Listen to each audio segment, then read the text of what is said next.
Assalamualaikum warahmatullahi wabarakatuh.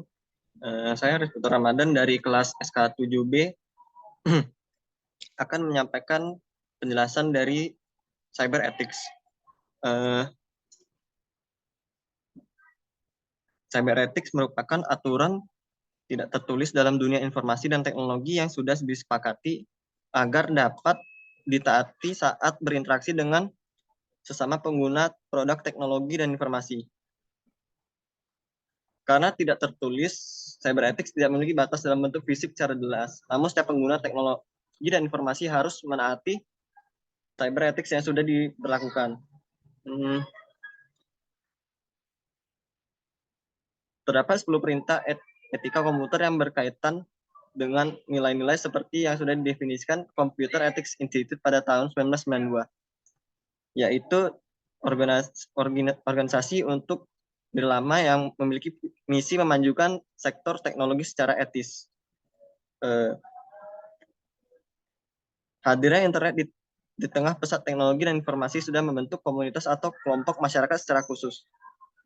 Cyber ethics membuka peluang melalui internet untuk memajukan sektor pendidikan, layanan pemerintah, hingga bisnis untuk meningkatkan perekonomian masyarakat.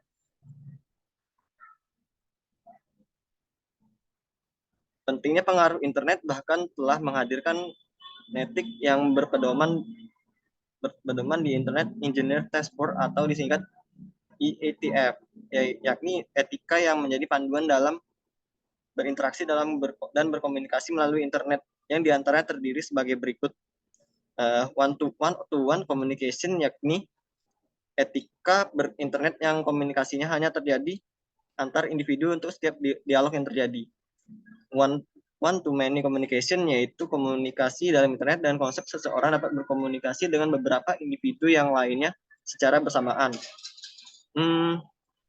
Information service, yaitu layanan informasi melalui internet yang diberikan untuk diberi fasilitasi pengguna dalam berkomunikasi melalui internet seperti World Wide Web atau WWW.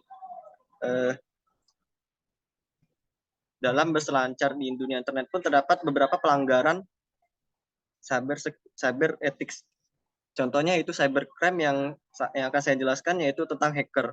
Contoh kasusnya yaitu kasus hacker Bjorka. Yang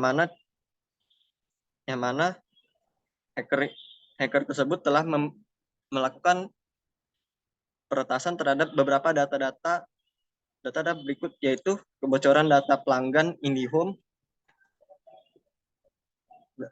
data IndiHome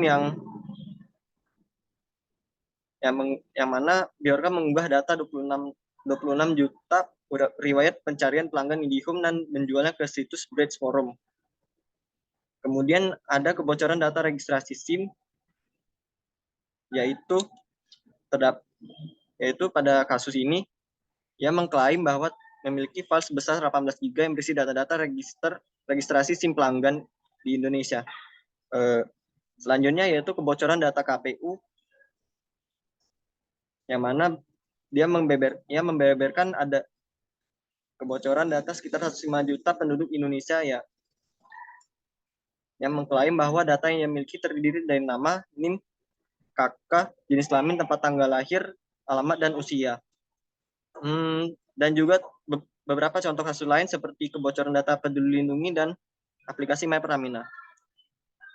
Pasal-pasal yang ia langgar yaitu pasal UU ITE pasal 30 ayat 1 sampai 3, dan juga pasal UU PDP pasal 67 ayat 1 sampai 3 juga.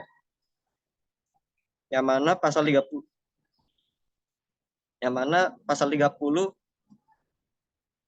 ayat 1 sebagai berikut. Setiap orang dengan sengaja dan tanpa hak atau melawan hukum mengakses komputer atau sistem elektronik milik online dan cara apapun. Ayat kedua, setiap orang dengan sengaja atau tanpa hak atau melawan hukum mengakses komputer dan atau sistem elektronik dan cara apapun dengan tujuan untuk memperoleh informasi elektronik dan dokumentasi. Dan lanjut ke pasal UU PDP, yaitu setiap orang yang dengan sengaja melawan hukum memperoleh mengumpulkan data pribadi yang bukan miliknya dan maksud untuk menguntungkan diri sendiri, ya, yang dapat mengakibatkan kerugian subjek data pribadi sebagaimana masuk dalam pasal 65 ayat 1. Itu saja penjelasan contoh kasus dan penjelasan dari cyber ethics dari saya. Terima kasih. Assalamualaikum warahmatullahi wabarakatuh.